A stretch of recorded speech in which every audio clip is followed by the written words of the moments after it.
ഇപ്പോഴത്തെ ഒരു നമ്മളെ സോഷ്യൽ ഫാബ്രിക്കിന് വളരെ കോട്ടം തട്ടുന്ന രീതിയിലുള്ള കുറെ ചിന്താഗതികളാണ് ഇയാൾ കൊണ്ടു നടക്കുന്നത്. അവമാനിക്കരുത്, ഞാൻ നല്ലൊരു കുടുംബത്തിൽ പറഞ്ഞവനാണ്. നീ നല്ല കുടുംബത്തിൽ പറഞ്ഞു, ഞാൻ പിന്നെ മറ്റേ കുടുംബത്തിൽ പറഞ്ഞാണല്ലോ. എന്താ നിന്റെ ഉദ്ദേശം? മൈത്രേയന്റെ ഒരു വിഷയം എന്ന് വെച്ച് കഴിഞ്ഞാൽ മൈത്രേയനൊപ്പമുള്ള ആരാണോ ഓപ്പോസിറ്റ് ഇരിക്കുന്ന ആങ്കർ അവർക്ക് ഒരു റെസ്പെക്റ്റും കൊടുക്കാറില്ല. കൊച്ചിലെ മോൽ അങ്ങനെ ശീലിച്ചു പോയി, എന്നാ ചെയ്യും? മൈത്രേയന് പറയാനുള്ള പോയിന്റ്സ് റേഡിയോ തുറന്നു വെച്ചാൽ അതിന് മൈത്രേയൻ പറയും, ബാക്കിയുള്ളവരത് വെള്ളം തൊടാതെ വിഴുങ്ങണം. റേഡിയോ ഒന്നും അങ്ങോട്ട് പറയാൻ പറ്റത്തില്ല, പറയുന്നല്ല ഇങ്ങോട്ട് കേട്ടോ. മനുഷ്യനെ കളിയാക്ക അതിനാരെങ്കിലും ഓപ്പോസിറ്റ് പറഞ്ഞാൽ അവരെ ഒരുമാതിരി അധിക്ഷേപിച്ചാണ് അയാൾ സംസാരിക്കുക. എനിക്കൊന്നും അറിയില്ല. മനുഷ്യനെ താഴ്ത്തി കിട്ടുന്ന സ്വഭാവം പണ്ടേ നിന്റെ രക്തത്തിലുള്ളതാണ്. ഈ റോഹന്റെ കേസിൽ എന്താ വെച്ചെങ്കിൽ റോഹൻ കുറച്ച് കൂളാണ്, അഗ്രസീവ് ആവില്ല, പ്രൊവോക്ഡും ആവില്ല. അല്ല, ആ ഒരു ഇന്റർവ്യൂ കണ്ടു കഴിഞ്ഞാൽ നമ്മളെല്ലാരും ഭയങ്കരമായിട്ട് പ്രൊവോക്ഡ് ആവും. അയാൾ എങ്ങനെ അങ്ങനെ പിടിച്ചു തന്നു. ഇതൊക്കെ നമ്മുടെ കൈ കിട്ടണമായിരുന്നു, അടിച്ച് കാലക്ക് കൈ കൊടുത്തേനെ ഇല്ലടാ.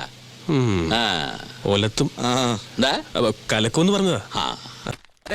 ഞാൻ നിന്നെ മനഃപൂർവ്വം ചതിക്കുന്നു എനിക്ക് തോന്നുന്നുണ്ട്.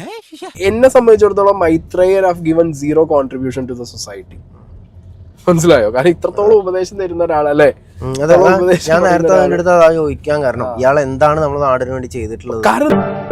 അത് പിന്നെ ഇവിടെ നിന്നാൽ എന്റെ പണി പോവും, ഇവിടെ എന്താ ഞാൻ ഇത് എടുത്തു പറയാൻ കാരണം, APJ അബ്ദുൽ കലാം ഇല്ലേ, APJ അബ്ദുൽ കലാം മിസൈൽ മാൻ, അദ്ദേഹത്തിനെ കുറിച്ച് ഇയാൾ പറഞ്ഞ എന്താ അറിയോ? വളരെ മോശമായ കാര്യങ്ങളാണ് ഒരു ഇന്റർവ്യൂവിനകത്ത്, കഴിഞ്ഞൊരു ഇന്റർവ്യൂവിനകത്ത്. നീ നന്നാവില്ല, അത് താൻ പറഞ്ഞിട്ട് വേണോ ഞാൻ അറിയാൻ?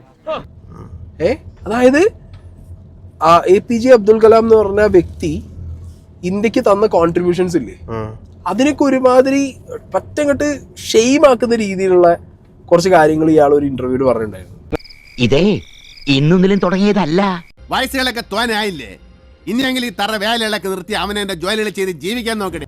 കാരണം APJ അബ്ദുൽ കലാമിനൊന്നും പറയാൻ മാത്രം മൈത്രേയൻ എന്ന് പറഞ്ഞിട്ടുള്ള മൈത്രേയനൊന്നും ആയിട്ടില്ല. എനിക്ക് അല്പം തിരക്കുണ്ട്, നമുക്ക് സൗകര്യം പോലെ പിന്നെ കാണാം.